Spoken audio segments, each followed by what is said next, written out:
السلام علیکم ورحمۃ اللہ، کیسے ہیں بیٹا؟ اور سنت بھی سے ٹھیک ہے بیٹا؟ آج کا جو ہمارا ٹاپک ہے وہ ہے حامیم السجدہ، ٹھیک ہے؟ تعارف اس کا پڑھ لیا تھا ہم نے، تو دوبارہ کر دیتے ہیں۔ اس میں 41ویں صورت ہے، کون سے سپارے میں، اس کی آیات، رکوع کی تعداد اور اس کا نزول وقت کہ کب یہ نازل ہوئی ہے، اس کے بعد اس کے نام، ٹھیک ہے؟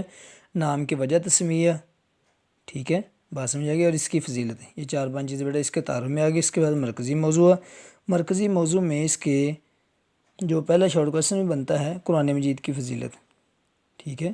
قرآن مجید کے اوصاف کون سے؟ تو یہ قرآن مجید کی فضیلت ہے، پہلی تقریباً 2 لائنیں اور 2 لفظ اوپر ہیں۔ اس کے بعد مشرکین کا رد عمل، یہ دیکھیں لکھا بھی اوپر، ٹھیک ہے؟ اس کے بعد تیسرے نمبر پہ قدرت کاملہ کے دلائل، ٹھیک ہے، کہ اس میں اللہ تعالیٰ کی قدرت کے کون کون سے دلائل ذکر کیے گئے ہیں۔ اس کے بعد انکار کرنے والوں کا انجام، اس میں قوم عاد کا ذکر، پھر قوم سمود کا ذکر، ٹھیک ہے؟ اس کے بعد قیامت کے دن انسان کے خلاف گواہی دینے والے اس کے اعضاء وہ ذکر ہوں گے۔ اس سے پہلے قوم عاد جو ہے نا وہ ان کی دعوت اور ان پہ عذاب و سارا کچھ ہی، ٹھیک ہے؟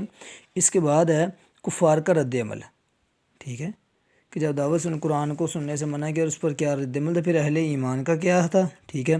اور آخر پہ دائی کی صفات، ٹھیک ہے؟ پہلے کویسچن کا آنسر ہو گیا تھا۔ اس کے بعد جو دوسرا شارٹ کویسچن تھا وہ ہے کہ سورۃ حامیم سجدہ کے نام، ٹھیک ہے، اور دوسرے نعت، اس کے 4 نام ہیں بیٹا، ایک سورۃ حامیم السجدہ، ایک سورۃ فصلت، ایک تیسرے نمبر پہ سورۃ المصابیح، چوتھے نمبر پہ سورۃ الاقواد، 4 گویا کہ اس کے نام، اس میں سے 2 آپ نے ایڈ کرنے ہیں۔ اس کے بعد تیسرا کویسچن ہے دائی کے اوصاف، یہ بیٹا نیچے والی 1.5 لائن لیا۔ دائی کو ہمیشہ کوشش کرنی چاہیے کہ برائی کا بدلہ اچھائی کے ساتھ دے، بلکہ برائی کا بدلہ اس طریقے سے دے کہ جو سب سے اچھا ہو، اس طرح مخالفین بھی اس کے گرویدہ ہو جائیں گے، ٹھیک ہے؟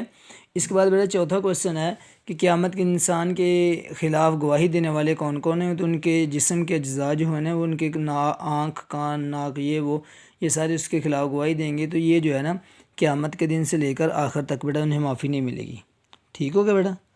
بلکہ وہ اوپر والے کہ اس کے خلاف گواہی دیں گے، یہاں تک بیٹا، ٹھیک ہے؟ اس کے بعد ہے 5واں کویسچن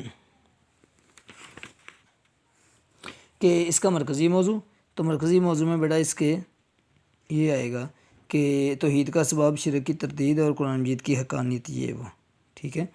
اس کے بعد جو ہے نا یہ اس کی ایکسرسائز بیٹا ہوگی، ایم سی کیوز ہے۔ ایم سی کیوز میں ویسے میں نے حامیم سجدہ سے شروع ہونے والی صورتوں کو حوامیم کہا جاتا ہے۔ آیت سجدہ تلاوت کرنے یا سننے پر لازم آتا ہے سجدہ۔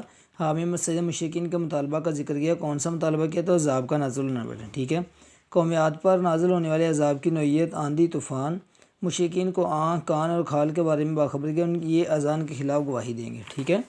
اس کے بعد بنیادی مضامین پہ نوٹ ہے، تو بیٹا اس کو نا اچھے طریقے سے یاد کر لیں، ٹھیک ہے؟ مختصر سوالات کے جواب جو ہے اپنی کاپی پہ لکھ لیں، اوکے بیٹا؟